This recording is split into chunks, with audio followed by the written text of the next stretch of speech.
Монгол Улсын ерөнхий сайд Занданчтаараа Дорногов аймгийн Замын үд сумын иргэдтэй уулзлаа. Уулзалтанд 800 орчим иргэн оролцож засгийн газрын тэргуунд санал хүсэлтээ уламжлалаа. Иргэдэд тулгымдсан асуудлын нэг нь газар олголт болжээ.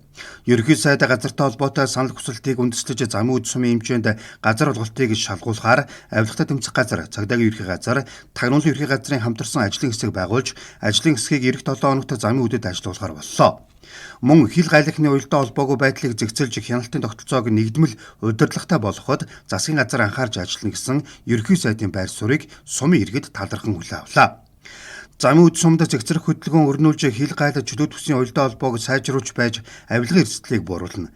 Зорчигч болон ачаа тээврийн үйлчлэгээ эрхлэж байгаа жолооч нарт татвар ногдуулахдаа хөдөлмөрийн үйлсний доод хэмжээг үндэслэн хувь хэмжээ тогтоож байгааг иргэд шүүмжилж байлаа. Хөдөлмөрийн үйлсний доод хэмжээ нэмэгдэхээр татвар хураамж дагаад өсөж дарамт болж байгаа гэлээ. Дорногов аймгийн эрдэмтдийн хурлын хуралдаанаараа ирээн замын үд бомтоор зочигч тээвэр эрхэлдэг хүмүүсийн сард төлдөг татварын хэмжээг бууруулахаар шийдвэрлэсэн. Тогтоол албажих үйл явц холбогдох яамд гацаад байсныг шинэ оны босгон дээр гацаанаас гаргасан гэдгийг ерөнхий сайд мэдээллээ.